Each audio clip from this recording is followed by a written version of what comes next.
Insurance isn't one size fits all, and shopping for it shouldn't feel like squeezing into something that just doesn't fit. That's why drivers have enjoyed Progressive's Name Your Price tool for years. With the Name Your Price tool, you tell them what you want to pay, and they show you options that fit your budget. Enough hunting for discounts, trying to calculate rates, and tinkering with coverages. Maybe you're picking out your very first policy, or maybe you're just looking for something that works better for you and your family. Either way, they make it simple to see your options. No guesswork, no surprises. Ready to see how easy and fun shopping for car insurance can be? Visit Progressive.com and give the Name Your Price tool a try. Take the stress out of shopping and find coverage that fits your life, on your terms. Progressive Casualty Insurance Company and Affiliates. Price and coverage match limited by state law. I'm Delta Work, and this is Very Delta. Today on the show, the queen of everything is here. It's Shannel. We talk about customer service, Christmas, and the perfect clothing to wear to bed. But first, do you want to see me go off? Because I think you want to see me go off. Oh. Mom!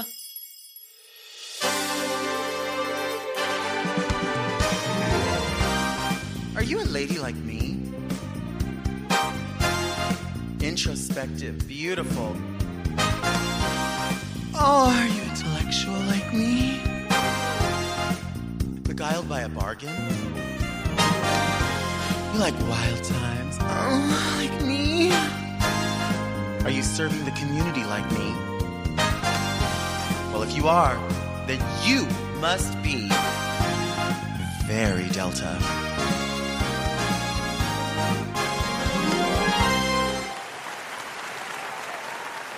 I'm Delta Work, and this is Very Delta, a luxury public access podcast and YouTube talk show where I look gorgeous, speak extemporaneously, and invite fascinating people to sit on the couch and get very Delta. Very Delta is for the woman who knows that in the art of sexpionage, having sex on the first date is ill-advised, unless it's a special mission and you have to take out the target. But first, let's get into some things that are very Delta.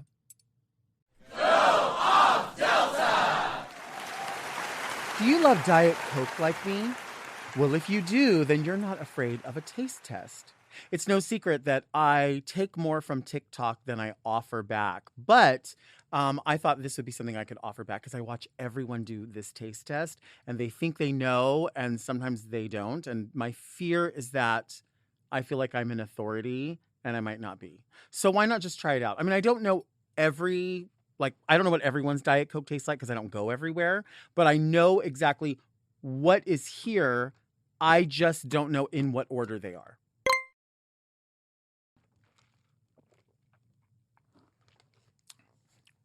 It tastes kind of like just like sugar water in a way. And even though I think I know for sure what that is. I'm going to fuck this up. But I think I know for sure that that's Del Taco. Just because I love Del Taco. And, they just outranked Chick-fil-A as the #1 fast food in all of the United States, which is weird to me because there's not a Del Taco in every state, I don't think. I think there's plenty of states that don't have them. That just goes to show you that the people that do eat it go off when they eat. But I don't like their Diet Coke. I have never gone to it's kind of like when I go to Taco Bell. I love Taco Bell food. And I figure when I drink a Diet Pepsi, I will do it and I will enjoy it just because I know that I'm just using it to wash down the food. I'm not like, oh, I need to stop by here and get a soda. I'm not going to stop by there and get a soda. I'm not doing it. But I will stop by a place like Del Taco. Like any place that has a Diet Coke, I'll stop by. But I try to avoid Del Taco just for a beverage because I know that's Del Taco.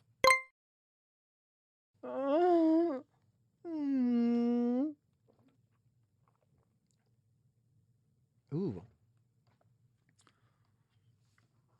See, that tastes like dirty soda machine. I'm going to go bottle maybe just because there's a there's something in it that doesn't taste like the previous one. But I never really think, at home, I buy the 12-pack of cans and I buy the 6-pack of bottles. I like the options. If I'm just going to drink... Did you hear that? Sorry. You can leave that in because I'm real. I'm a real person. Um, this, like, I like, if I'm just gonna like, if I have a bottle or a can, like if I have that option and they're both ice cold, I'm gonna go with the can because I'm gonna chug, right? But if you get the bottle and you start sipping it, your lips get stuck to it and you're like, and you have to like break that seal. The bottle doesn't stay as cold. Um, I'm not going off temperature. I'm just saying that something tells me that this might be bottle. Maybe I'm crazy. I mean, I know I'm crazy. You know what I mean? Like I'm drinking out of a pink box. I know I'm crazy, but I wanted to do this because I feel like I feel like I should be able to identify these things. Like people ask me about perfume. They're like, "Oh, what does that smell like?" And I'm like a whore, or I'll smell like my mom. Like a young girl. Like I know like what when I smell it, I'm like, that's who I see wearing that, but I don't know all the notes. You know what I mean? That's why I would love to like take a class or something. I I mean I'm better at it than I used to be, but I feel like I should be an authority on something like this. I wonder if we could do this with cookies. Really not. I would be an authority on dressings, especially if we did ranch dressing and there was a wing stop in here. I would know for sure. Okay. Uh, Oh, that's Burger King. That's Burger King. They're another one. See, they don't have any I don't think any pride in the product. The only person that really has pride in the product, the only two companies that have pride in the product for me are Jack in the Box and McDonald's. And I could identify off the bat. I know for sure this right here, McDonald's and Jack in the Box would never. It's not that they could never. They would never. They would never. They would never. Ever, ever, ever. These, I don't like. Again, I feel like this is however they bottled that. I could tell is it's a bottling issue. This right here is Dirty Machines. That's Dirty Machines. That if I had to say based on what you said, that's definitely Burger King because Burger King and Del Taco, they have no pride in themselves. They have no shame. They really don't. And you know what? The two of them are the guiltiest also of having seasonal items that we love. And they're like, no, that's gone now. Because they do it all the time. Burger King used to have those nuggets, those fiery nuggets, those good ones with that sauce on, that vinegar, that red. It was so good. And then they got rid of them. Like, and what is the mayonnaise at Burger King? Have you had a Whopper? I love a Whopper so much. I have to order it with no mayonnaise and put my mayonnaise on at home because they're using something sweet. I don't know what it's not Miracle Whip, but it's damn close to Miracle Whip. And if you put Miracle Whip, I hold a little bit of space because I want people to eat how you like to eat. You know what I'm saying?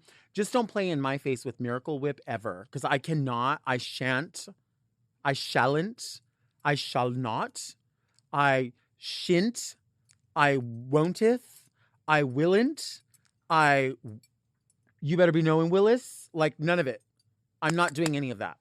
That's Burger King. They ought to be embarrassed.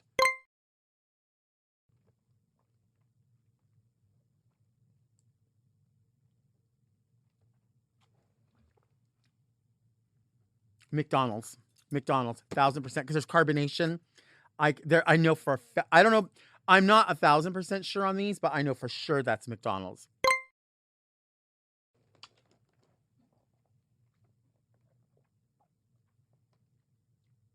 Well, that one's good.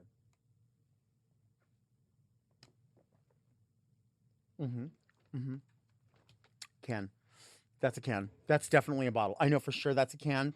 Because, like I said, if I had the choice of a bottle or a can, I would always go with the can first. But if I'm pouring ice and then I'm pouring a bottle into a cup, I want to do the bottles first, and then whatever ones I use up, whatever's left, then I'll go to can. I have a final decision, 1,000%. That's from Del Taco, and it's raunchy, and it tastes like, you know what it tastes like? It tastes like somebody soaked marshmallows in like a club soda. That's what that tastes like. This is definitely a bottle, but something about the bottle is like tainted in a way. Like it lost its carbonation somehow. I don't know. Or maybe it had cheap, you know what it had?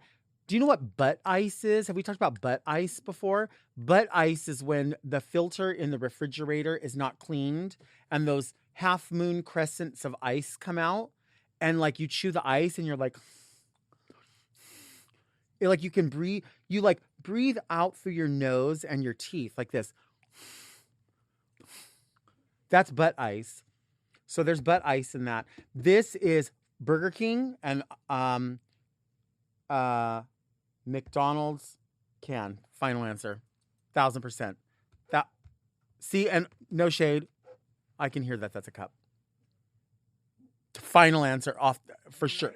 I'm ready. I want to know the truth. And be honest, because you might have fucked me up. Because this could be Panera. Something tells me that this is some other company that I don't know. Because what if it's like, well, Wiener Schnitzel has Pepsi products, so it's not Wiener Schnitzel. So I'll read them. Okay. Touch the straw. I'll tell you. Del Taco. Okay. Bottle. Mm-hmm. Burger King. Okay. McDonald's. Can. Shit. Yeah. I see. I know my shit. I know my shit. That's amazing. But what is wrong with this? There's something about this that's just tainted in a way where it's like, it's almost like you know it's there, but the presentation's different.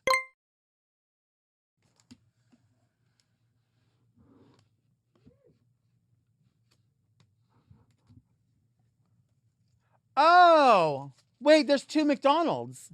No, fool. That's a McDonald's and that's a McDonald's. I tried to outsmart you. Look.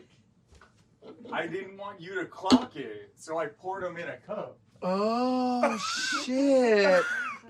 That's why this one's altered, because it's in another cup that presented Diet Coke. Yes. And then you emptied it, so it's been tarnished. Oh, shit. So I fucked up. No, you didn't mess it up. What you didn't realize is that I've got skills you've never seen before. I knew that there was something wrong and I couldn't put my finger on it. And now I realized it's because you put your finger in it. Oh, shit. I'm glad I did it. I'm glad you know that I am an authority. I'm glad you know that Diet Coke, you have a whole year to get yourself together to send me a proposal to sit on your pride float. I could come into the restaurant. I could be an ombudsman of sorts. I could do so many things with my knowledge. And it's like, do you not want to maintain? Do you know what I mean? Like, and you two, you actually, I shouldn't even be mad at you. I should be mad at you two, because the two of you need me to come in and let you know how you can fix this. And you, of all people, I should sue you for having my name on your cup, on your company, and you embarrass yourself like that. The food is good. Don't get me wrong. It is better Mex, but not on them drinks. No, yes, sorta. I actually never thought about cutting the top off of that and using that as a cup. That's pretty. Can we save that? Do you want to see me take a break? Because I think you want to see me take a break.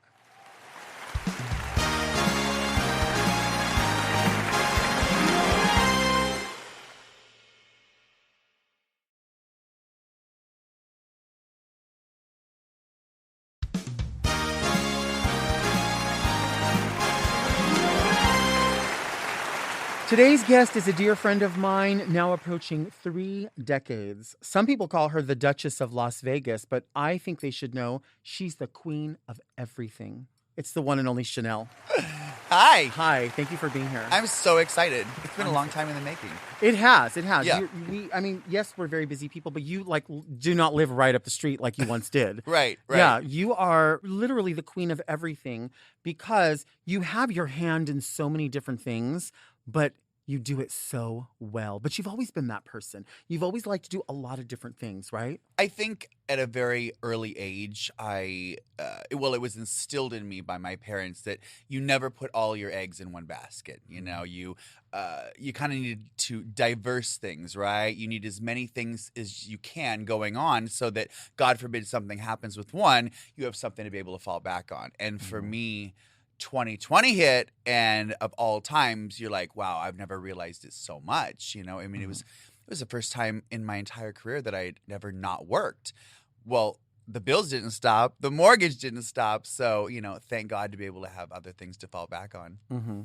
And I think a lot of people don't realize, and it's true for many people from Drag Race, that there are a lot of us that have experiences in makeup or hair, fashion, design, photography, all of those different things. And I always knew you as a makeup artist while you were doing drag. And that's why it's so interesting. Another thing people don't know is that goes hand in hand with something that you are so known for, which is celebrity impersonation. And it's something that you've always admired, but it's always something that you've always attempted, at least all the characters. And then you've gone and done more where you're like, I love doing this character, or I just don't see myself as that character. That's the editing you're able to do. Well, you and I grew up in the era of the Dream Girls. I mean, that's what we did. And as a Dream Girl, we didn't get the opportunity to just really kind of go out there and just, kind of throw on a wig and a costume and do whatever. We had to do character lookalikes, So for me, when I started with the Dream Girls at such an early age and really kind of starting to figure out and sort of hone in on my craft, it was Marilyn Monroe, Liza Minnelli, Judy Garland, Barbra Streisand, Boy George, all the evil villains from Disney, things of that nature. And as you know, of course, in one show, we would have to do 3 or 4 characters in one night. And that audience expected nothing less than absolute perfection from us. So, here we would run off stage from one number and, it was 2 hands in the makeup brush and the palette, and we were changing our makeup and changing contacts and all of these crazy different things. And we did it for pennies, and we did it for love. It was such a good time, I think, to kind of grow up in the world of drag. And you and I did that together. I mean, we are literally in the same exact sort of era of doing it all. So yeah, character illusion was amazing, and it's fun. And now, I mean, it's kind of like I don't do any of it anymore. I mean, all those costumes just sit there. Lucy, I mean, I did Lucy all day. It's sitting in the closet, and it's weird sometimes because I'll open it up and I'll kind of, go through things and I'll reflect on those moments of doing it, and I'm like, wow, like those were good times, because the appreciation for drag was different then, I mean, we didn't have the internet. We didn't have YouTube. We didn't have designers wanting to give us costumes and wigs and things of that nature. I mean, we kind of relied on each other. And for sure, if we needed the zip,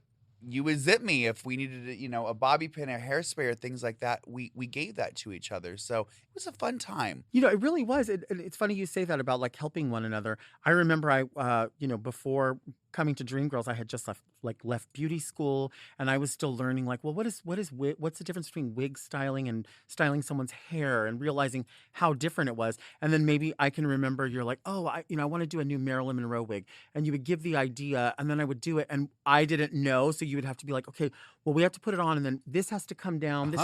And it was a collaboration. Yeah. The same way I would say, I can remember, we were raised with Chad Michaels, Hunter. Oh, absolutely. People that did this so well. Yep.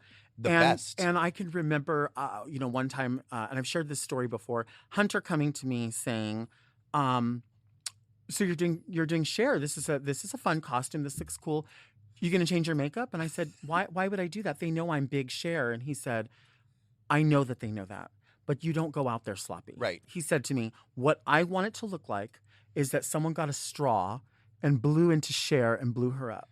That's what I want. He said, there's no reason for people to make fun of you for being sloppy. They should be laughing with you because this is silly. This is joyous. This is crazy. Right. But Messy, no, we don't do that. And he's like, you need a proper Cher costume. You need a proper wig. That's And it was your everything. proportions. Right? And It then- was, though. And so I can remember Chad and Adam making my costume, Yeah. stoning my costume. Yes. And going to reference you or whoever that would say, do this to cheat your face a little bit. Yep. It gives more of a suggestion. We don't always see that anymore. People It's helping sad. each other. It's a shame. I mean, I remember back in the day, I would drive from Orange County up to San Diego to Chad's apartment, and we would sit on his floor in his apartment, and he would mix music for me. I remember that. Like, those were the days. I mean, we're talking 20 plus years ago, 25 years ago. And, you know, to have the Chad Michaels and the Hunters and the Kiwis, Marilyns, all those people in our life that we were so blessed to have worked with, I think, you know, have also sort of in many ways kind of helped mold us to do what we do. I mean, when it comes to perfection, you have always been perfection, whether it was you doing your character illusion, whether it was you doing your comedy numbers, whatever it is. And it was never an issue of, oh, she's a bigger girl. Being a bigger girl has always been such an asset for you because you do it better than anybody else does.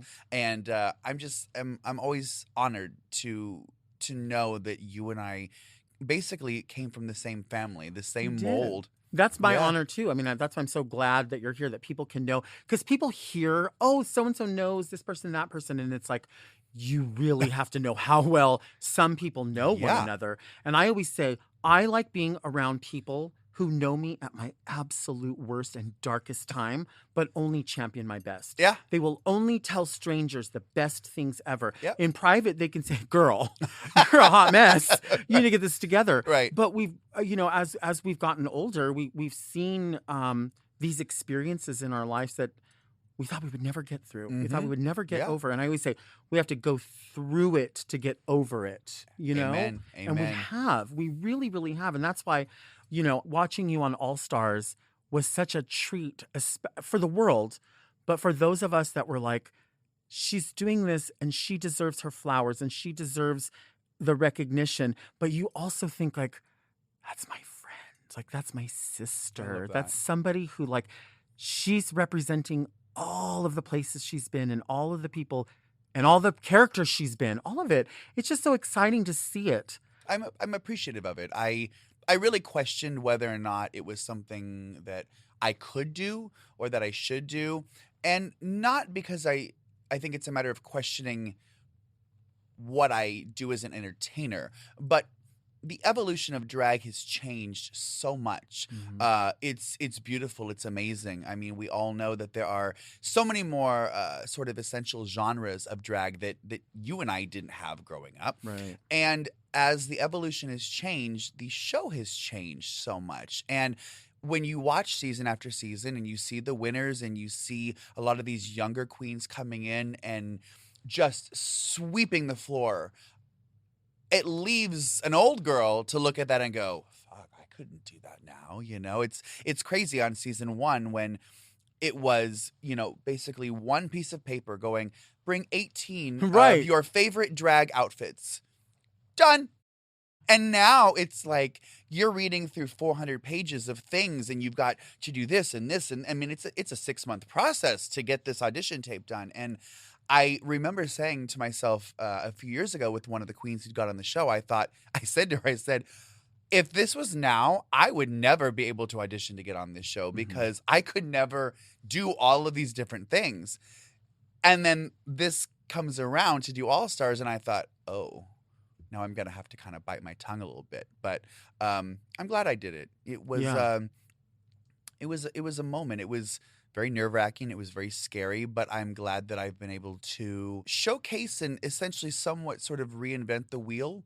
The followers and the fans and the supporters that I've had since season 1 or even All-Star season 1 who have followed the career and who have continued throughout the years to send me messages and things like that. It's nice to be reintroduced to them. And I think that for all of the new fans out there and the new generation of kids, to be able to say, hey, you know, I'm Shannel and this is kind of what I do has been just a blessing probably beyond words for me. Like seeing you at DragCon, I mean, doing DragCon this year, I'd never done it. I'd never, ever, ever in all the years. It's crazy being the first queen to ever walk on set. I've never done DragCon. That's what I was thinking. But to bring my love of Christmas and to create this sort of Christmas wonderland. My God. If you got one takeaway from DragCon, it was the booth. It was the booth. And it was the way the booth was run, because you really are somebody who celebrates everyone around you that helps do something like that. Yeah. And I remember walking over, Jules was like, oh, we have to go over and go say hi to Shannel. I said, Shannel needs to be with her supporters right now. She doesn't need to be disturbed in the middle of it. And Jules was like, oh, it'll only be a second. And I thought, you know what? I know Chelsea will be there. And honestly, just because I cherish Chelsea, so I'm like, if I get the okay from Chelsea just to squeeze in there for a second, I know I'll be cool. And of course, Chelsea was like, come in, do your picture. It's all good. But it was watching that, the line never stopped. Right. And that's why I was just like, this is perfect. But I was really questioning it because I had never been to DragCon. So I thought to myself, like, oh my gosh, like, what if nobody wants a photo with me? I'm going to feel so stupid standing here or sitting in my Christmas sleigh with 20 Christmas trees around me going, thanks, like next mall photo, in 10 minutes. We've always had that in our mind with everything. Of course. You and I, we've always sort of self-sabotaged ourselves. Yeah. And it's a shame. And I think that part of the reason is because we are both very much perfectionists. Mm-hmm. We love what we do. We're great at what we do, but we always second guess ourselves as well. Mm-hmm. And that's exactly what I did when I was approached with the idea of being on this All-Stars. Is I was like, oh, I just don't know if I can do this. And it was scary for me. In fact, an interesting tidbit of information that nobody knows. I've never, ever, ever shared this with anybody. We started filming on my birthday, which was on July 3rd, right? A year before it airs. So it is my birthday. I get checked in at about 3 o'clock in the afternoon. My bags are brought to the room. And I started feeling extremely anxious, really bad. I deal with anxiety at times anyways. Long story short, I ended up in the hospital. Oh, wow. The night of my birthday and the night before we started filming. My blood pressure was through the roof. One of the PAs took me to the hospital. We were there for 4 or 5 hours, and they were checking my vitals, and I had sort of weird spasms and things that were happening with my body that actually continued about 2 weeks into filming. Part of those sensations and things that I was feeling with couldn't help but to sort of affect my mindset of being there, because I had really obviously questioned being there. And so the first couple weeks was really challenging for me. It really was hard because if anybody has ever dealt with anxiety or depression, you know that there are side effects that do manifest itself within your system. Anything from headaches and sweating to tingling, numbness in fingers and feet and things like that. And for me, it can get extreme where I can almost feel like there are sensations of like bugs or ants that are crawling on my skin. It can affect my bladder, urinary system, just different things like that. And so, yeah, it was challenging. And this is the first time right now that I've ever told anybody that. In fact, I don't even think I ever even told the queens on the show about it. So, yeah. Did they administer a pregnancy test? Guaranteed positive. Yeah. Guaranteed. Again. Yeah, again. Fourth one. This stone baby just doesn't want to. Totally. It's interesting that you say that, because when I watched the show, and I remember, like, as it's been airing, I've messaged you and we talked about, you're sort of reflecting on as we're going. And I've said this to other people before. My friends that have been on the show that sign NDAs are very serious about their NDAs. They do not, and I think it's hard to do, I think for many people. But I loved hearing you narrate as you were going. You were like, oh, girl, I don't know. I just still can't get a badge, or like, little things like that, which gave me no information. But when I watched, I just felt like there was this authentic you. I didn't feel like there was a self-producing, and people will tell both of us that we're very high-strung people. Right. If it doesn't, if I taste this and I don't like it, it all has to go on the floor. I have zero control over my emotions, and it's the most immature thing ever, and I know it. But when I watched, I was like, Shannel is really rolling with the punches. Whatever comes, she's just like, okay, I guess this is what I'm doing. I guess Yeah. this is, you know what I mean? Yeah. And it's interesting to see because so many people do self-produce as they go. Not casting aspersions on anyone on this particular cast, but in many ways you do see it. And for some people, it's hard to not do that. I just think you were in a space where you were like, I'm just going to do what I'm going to do. Well, I think a lot of it has to do with maturing. You know, I literally the day of filming when we shot, I had turned 45 years old.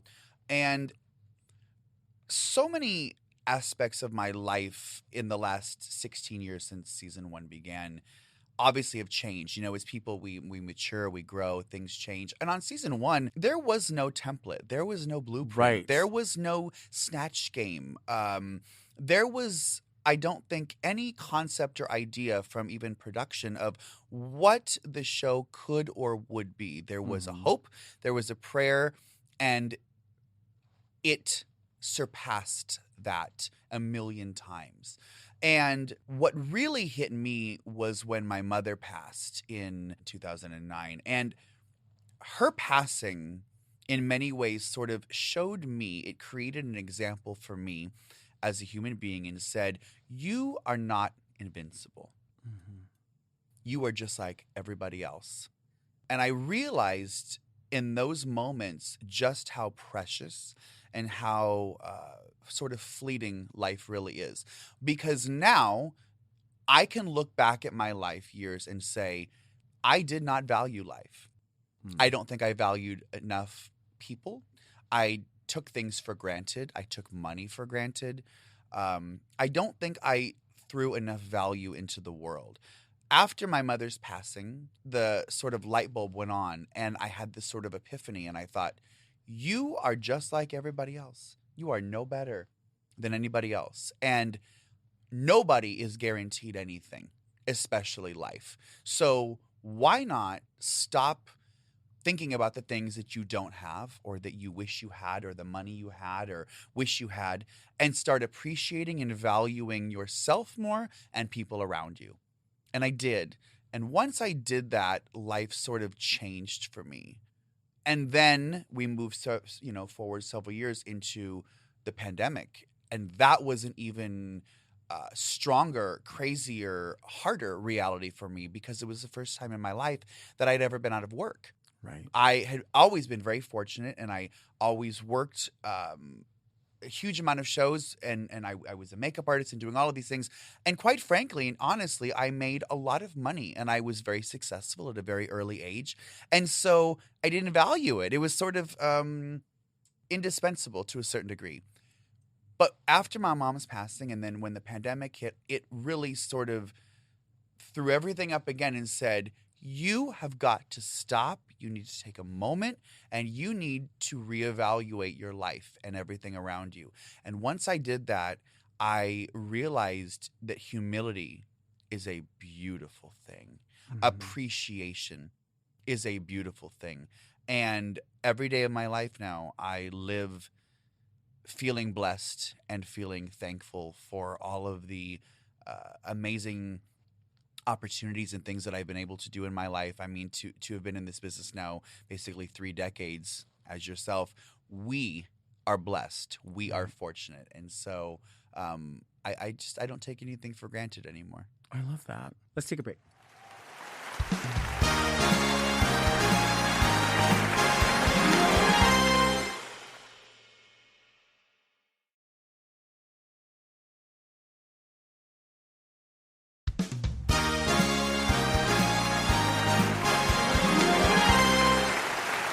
We are back with the queen of everything, the one and only Shannel. I have a very pointed question. When is it too early to put up a Christmas tree? Never. That's what I Ever. thought. It That's is what never too early to put up a Christmas tree, and it is never too early to listen to Christmas music. That's what I say. I listen to Christmas music all year round. You have to. Obsessed. Because we were talking in the back about is Christmas a lifestyle? And it is. Certainly for you, because you own a business centered entirely around Christmas. Tell everyone about Santa's Helper. So, Santa's Helpers Design is a company that Chelsea and I created and started like 5 or 6 years ago. Chelsea and I ended up developing an amazing best friend relationship, and Christmas was a big thing for her and her family. And every year after we'd become friends, she said, "Can we please do Christmas?" Because I had stopped literally celebrating. I didn't put up a tree, I didn't do anything after my mom passed. And every year I would tell her no. Well, finally, one year I said, okay. And so this is crazy. I actually went on OfferUp and I put in Christmas. And the first posting that came up, it was a three individual postings of this guy standing in this gigantic like warehouse full of Christmas. And he looked literally just this big. And there were these big trees and things behind him. And I thought, well, this is interesting. What is this? So I sent him a message and he instantly messages me back and he says, "Oh, well, are you a Christmas collector?" And I said, "Well, no." I said, I love Christmas, but I haven't celebrated in years. I said, "I'm just curious about your post because it's like a warehouse." And he says, "Oh, well, this wouldn't be something that you would be interested in." I said, "Well, why?" He says, "Well, I'm looking for a serious collector because I have purchased 3 different storage units here in Vegas and it's all retired or unused Christmas decor from casinos. And it's all labeled Mirage or Treasure Island or the Hilton." And I was so intrigued by it. And I said to him, "Well, I'm kind of curious to see what you have." He says, "Well, I mean, if you want, you can come over and take a look at it." And it's 6:00 in the morning. We met this guy over at his storage units. And by about 8:00 in the morning, we were renting a 26-foot truck and we were filling it up. And that first official, again, Christmas, I had like 20, 25 Christmas trees up in the house, garlands, wreaths. We had a Christmas party. And at the time, it was like, we are decorating. Like, y'all don't know how much Christmas we really have going on. And it was amazing. And it was also when I had discovered the ABC show, The Great Christmas Light Fight. So I started essentially sort of becoming re-obsessed with Christmas, right? So I'm thinking about it all the time. I'm watching the show and I thought, oh, I need to be on The Great Christmas Light Fight. Like, I could do this. I could win this. And actually that first year we filmed a little video and we sent it into the show. Nothing happens. So seasons go on, Christmas is over, but I could not get it out of my head how obsessed I was with the holiday. So it kind of went from storing things in the garage to, well, I need more space. So let's get a storage unit, to I'm going to need another storage unit, to I've got 17,000 square feet of Christmas things now. So here we are 5 or 6 years later, and after having won the Great Christmas Light Fight, we end up getting all these messages and from different companies and private residences of people saying, "I love what you did. Could you do this for me?" And so we created a business out of it. And so now we're so fortunate because we actually get to decorate, pieces of the Raider Stadium and restaurants at the Paris Hotel and some high-end clients that we're working with. So like something that started off as this sort of pipe dream, this love of the holidays, turned into an actual business where I spend 365 days out of the year working on Christmas. Like there's never not Christmas season at the house. Yeah, if you're not following Santa's Helper Design, especially on Instagram, because you will document you and Chelsea just running across the country. I'm like, what are they doing? And it's like, it's 3 o'clock in the morning. We're waiting outside because there might be some blue Christmas balls that are the size of your, whole house. We were in New York. It was the craziest thing. We'd heard that there was going to be this gigantic factory sale from a Christmas company in New York. The day before, we jump on a plane. Literally, we jump on a plane, not knowing anything of what to expect. And I said to her, I was like, well, if this is going to be a factory sale, there's going to be a lot of people there. And I will be damned if I'm going to be in there last. And I'm not going to get that. No, there's not going to be any of that. So we got there. We rented a car. And it is 10 degrees, probably comfortable, 10 degrees. We had no jackets. We end up going when we land we found a sporting good place. We're buying thermals. We're buying blankets. We bought lawn chairs. We get to the factory and we are sitting at 3 o'clock in the morning. Now, mind you, the sale doesn't start till noon. We're sitting there at 3 o'clock, shaking, just shivering, going, I'm going to get that nutcracker. I know I'm going to get that nut. And I'm obsessed with it. Yeah. And it was one of the most amazing memories I've ever had. And I would do it again. I'm going to do it again next year. Yeah, you are. You have to. Yeah. This is where that theory comes in, where like if it's worth doing well. Absolutely. And the idea that like there's no excuse. We're going to get in there. You can't tell me I'm not going to be first because I'll get there 9 hours before. 100. Yeah.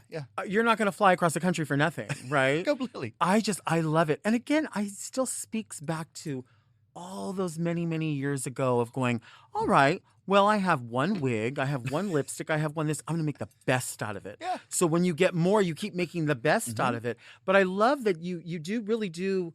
I know, even without asking you, subscribe to this philosophy that anybody can celebrate however they want. Even if you have a little bit, you can really make magic with it. Yep. And so I even wondered, because you had a huge booth, and I thought, I know it's going to be over the top, but it's going to be hard to edit because you're going to want to put so many things in there. But you and Chelsea, Chris, different people have this idea of proportion and scale and what goes in there. And there's never a spot that's not thought about. You look at it and you're like, there could be a couple of balls coming out of here. There could be just everything has to be from every angle. And that's what I love.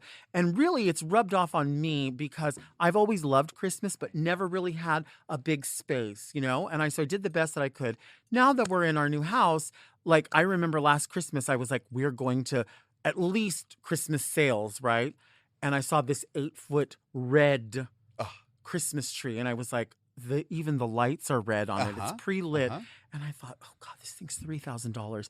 But we have a half off coupon. There you go. Plus, we have this. And I was like, and Davey was like, we already have a Christmas tree. I'm like, but we have so much room. Every room could have a tree. Absolutely. Why doesn't every room have a couple of trees? Absolutely. Even if they're this big, it's a tree. Well, and that's part of what the fun for me of Christmas is, that sort of rolls itself into drag. With drag, we know that there's really no boundaries. There's no limits. There's no right or wrong. It's the same with Christmas. You know, the downfall for me with Christmas is that it's become so commercialized, right? So every year you walk into your Home Goods or you walk into your Walmart, your Target, and there's the section, right? This is the plaid section.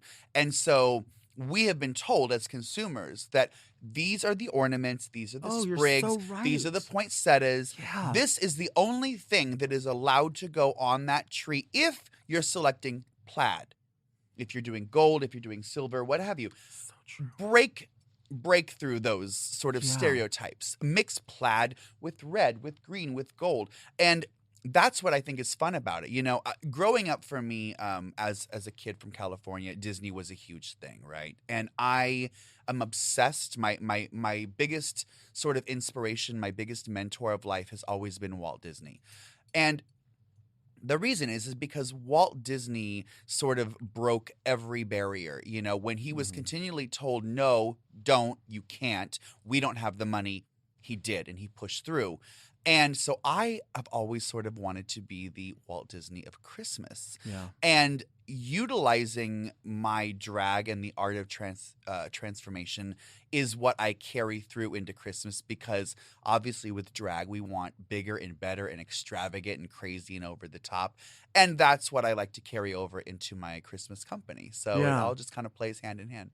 And that's just really the beautiful thing is, there's so many people that will see like artificial trees and they're like, I have to have a fresh tree. I don't want a fresh tree. I want to bend the branches and shove mold it presents however inside of you it. want. Exactly. Yep. I want to see a giant teddy bear coming out of it. Like, why not? Well, my main tree, because in my home, I don't even want to play with you because your tree, I cannot. I do usually between 40 and 60 indoor trees. So I know it really is that crazy. But you really can do anything in a tree. And I love that. Because you can remember when we were kids in drag, like we would go downtown and we would find like boxes of stuff and we're like, I don't know what I could do with this, but maybe I'll make a headdress or maybe I'm going to make her this or that. And now like I'll be somewhere and I'm like, these cabbage roses are how much? They could go shoved into the tree.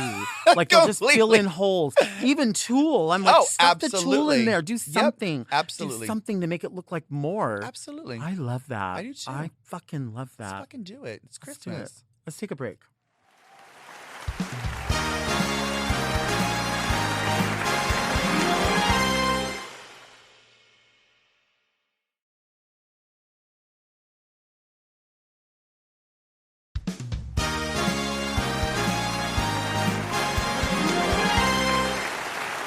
We are back with Shannel.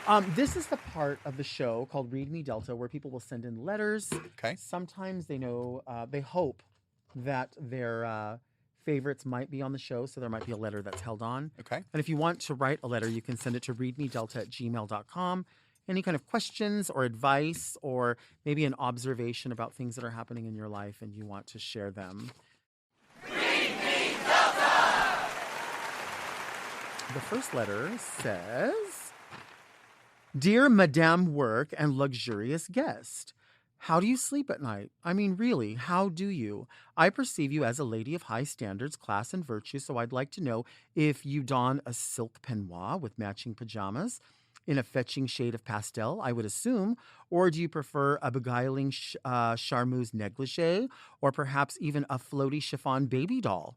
Do marabou feathers ever feature in your nocturnal habillatory compositions or any other avian plumage for that matter? Most importantly, what fragrance do you wear to bed? Something heady and captivating or just a hint of fairy femme? I desperately need to know. Yours sleepily, Abdul from Paris. What? That is wording. I mean, That's verbose. boo. That needs to be like in textbook form. That was A beautiful everything. letter. Oh my God. Your observations and assumptions are very, very off the target. Who says that? I wish I need to know someone who speaks like that in I know. real life. That's phenomenal. I wish I could say that it was that glamorous, but we will both attest to the fact that we love doing drag. But the one thing that is 1,000% true is we love to get out of drag.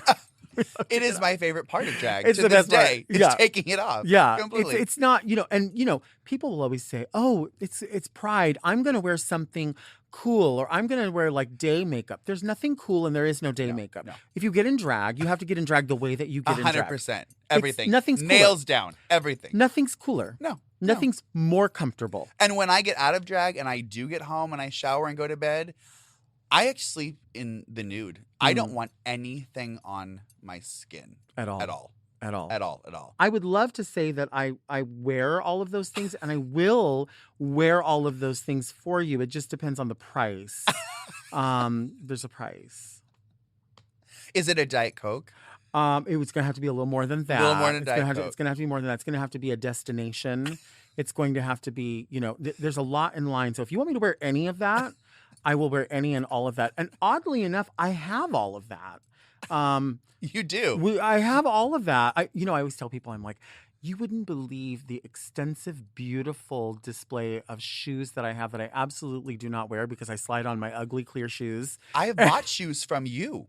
Oh, that's right. You have sold me shoes that you bought that you never wore Yeah. that I have bought from you years ago. But wait, do you remember when you bought all the shoes at Fredericks of Hollywood? Everyone. She bought all the shoes at Baby, Fredericks of Hollywood. but that was during the day when you could go into Fredericks of Hollywood on Hollywood Boulevard and they had the wall, right? Three different walls. The $10, the $20, the $30. And when you tried on the shoe that worked for you, you bought every one of them. Yeah. And I would go in there and I would buy 20, 30 pairs of shoes. You did. Yes. I remember at the time, remember that there was like a turquoise shoe Yes. that everyone was wearing at the time. Yes. And I remember you loved the black. Well, you loved all of them, but you were like, I'm going to get the most use It out was of the black. closed toe 4-inch spike stiletto. Yeah. And I had to buy them all. And in fact, up until maybe 3 years ago, I never wore anything that was not a spiked closed toe stiletto. Now, you cannot catch me in one.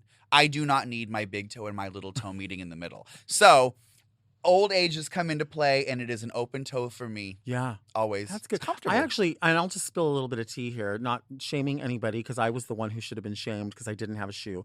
But we were at VIP one time and I was like, girl, I don't have any black shoes. You were like, oh, you can wear my black shoes. It's fine. I said, okay, well, as soon as you come off, this bitch wore those shoes so severely that I could feel the ball of my foot through the floor. And I wasn't about to say anything because at least she offered me her shoes. She was like, you know what, girl? You better not complain about anybody's shoe. Baby. When you came in here with no shoes. Well, here's the thing. We all know I am a dancer. I mean, it's what I do, And right? a high-quality A high romancer. quality. Very that. My backflips, my cartwheels, my round offs. I do that. That's what I do. So I had wore the entire, like a hole, like a silver dollar size hole in the bottom of those shoes. And somehow I just didn't have the budget or the time to go and buy another pair of shoes. Listen, I just kept wearing them. we have seen fire. We have seen rain. I mean, for real. You use it until you can't use it anymore. Yeah. I used to be really bad with a lash. Like I would use it and use it and use it. And then when we first started doing this show, I caught a video or a clip of myself looking down.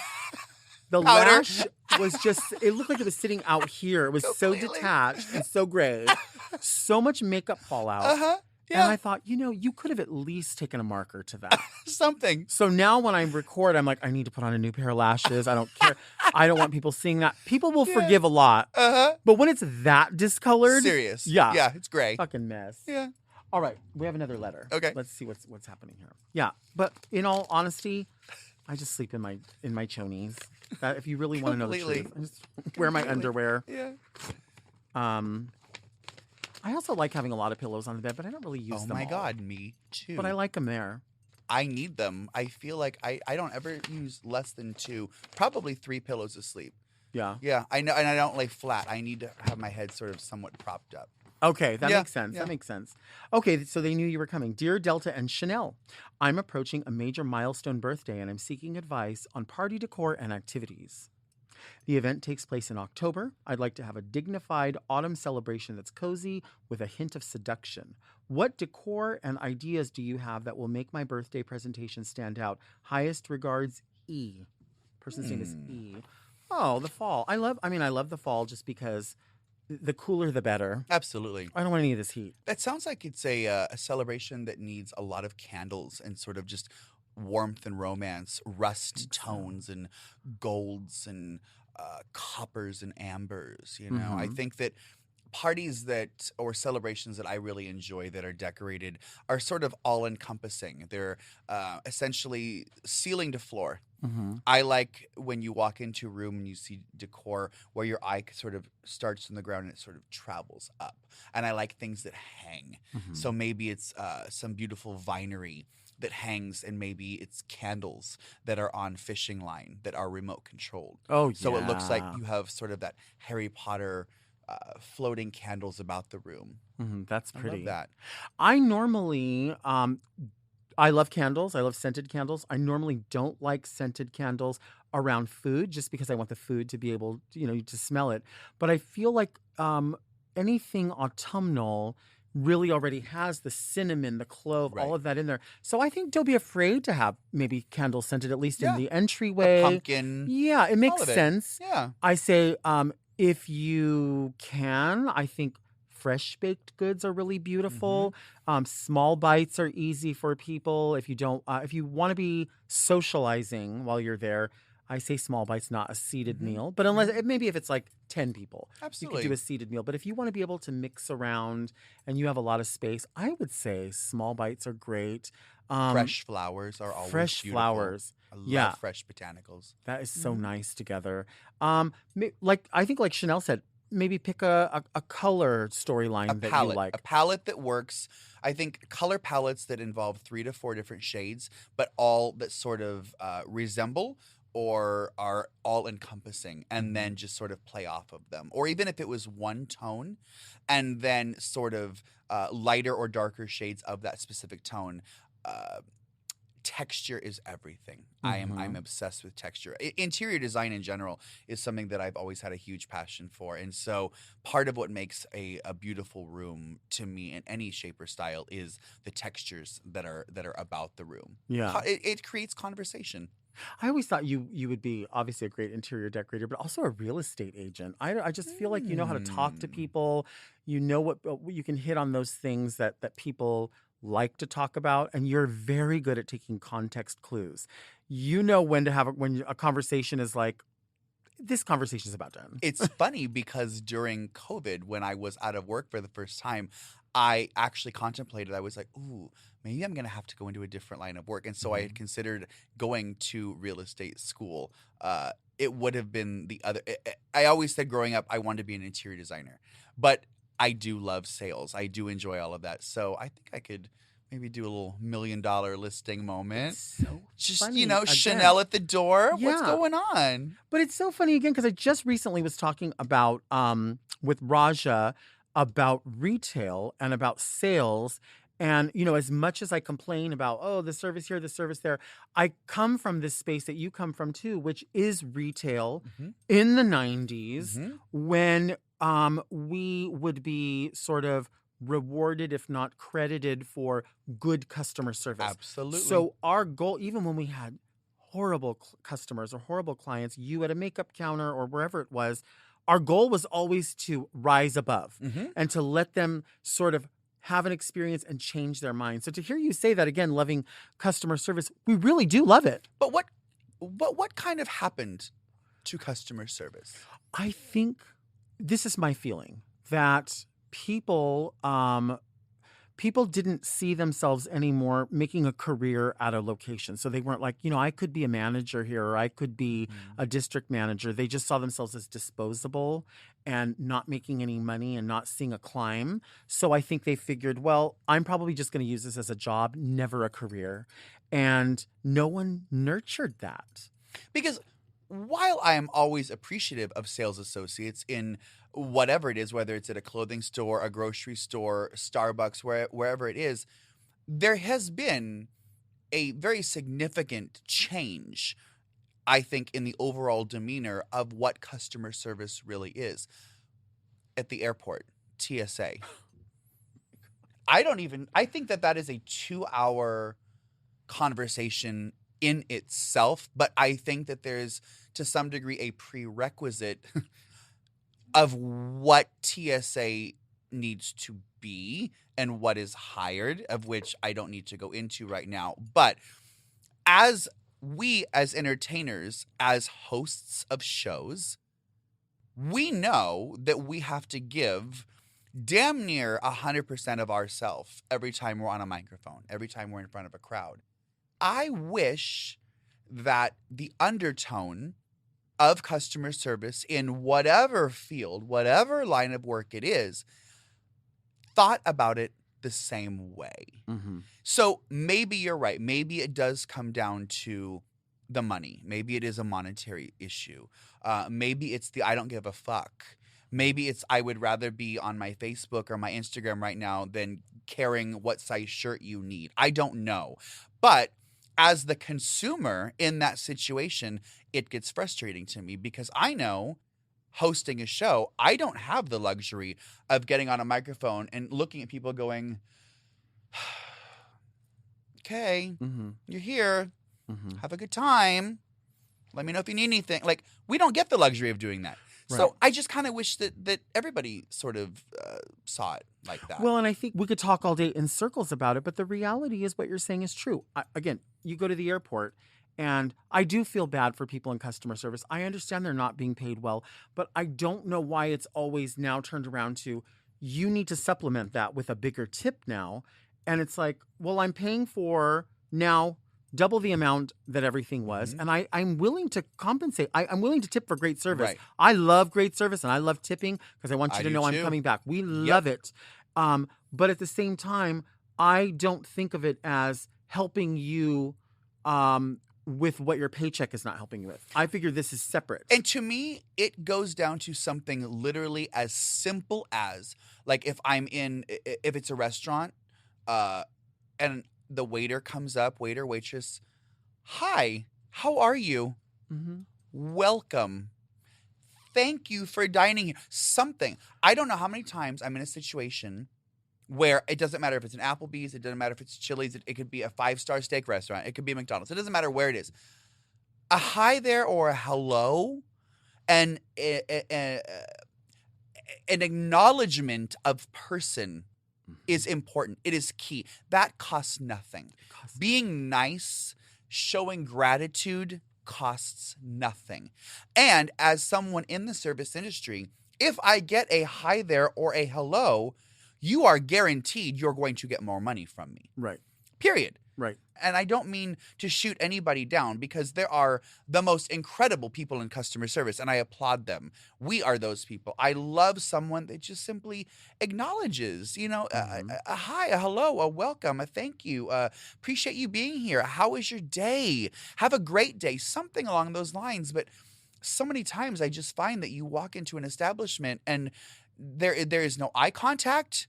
There's nothing. And I'm like, damn, you're having a bad day, aren't you? And just as we have to actress through the day on the microphone or whatever, you have some acting to do as well. I mean, I just say we all do. We all do. Yeah. What the hell? Were we answering a question? I can't even remember. I don't even remember. We were talking about decorating. The birthday party. Yes. Yeah, go get some muffins and put some vines up. Throw a candle You're out. good. Pumpkin You're spice. good. Live your life. This blew by so fast. Thank you for being Amazing. So enjoyable. So fun. I haven't seen you in so long, and know. it really does. You said it at the beginning about the idea of family, and it is. You literally have been a part of my life for nearly, or basically 3 decades at this point. And somehow crazy. we are still here doing this crazy shit. I mean, at least for another 2 weeks. At or least. something. Hopefully. Yeah. Yeah. And, give my body to the sky like I've been trying to do, and it just won't take. I live. Thank you so much for listening and watching Very Delta. Our show comes out every Monday. Subscribe to Mom Podcast YouTube channel and turn on your notifications so you never miss an episode. Search for Very Delta on your favorite podcast apps to listen to the audio-only version if you can't take all of the visual beauty. You can also sign up for our premium offerings on Mom Plus Gold by visiting mompodcast.plus, where you get weekly episodes of more Very Delta. Don't forget to send your questions to readmedelta@gmail.com. You can follow me on Instagram @DeltaWork. And where can people find you on social media? The official Shannel on any social medias, and my Christmas company at Santa's Helpers Design. I love it. Yeah. We'll see you next week. And until then, keep things very Delta.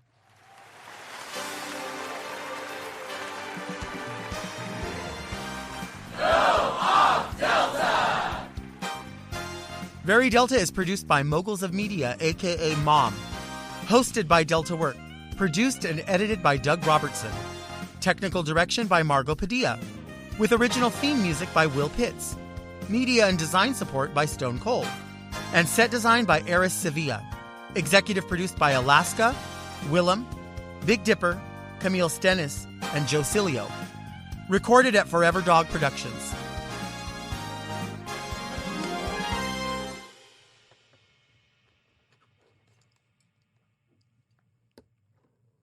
Mom! To listen to Very Delta ad-free, 1 day early, and to get access to more Very Delta and all of Mom Podcast's premium content, check out Mom Plus Gold at mompodcast.plus.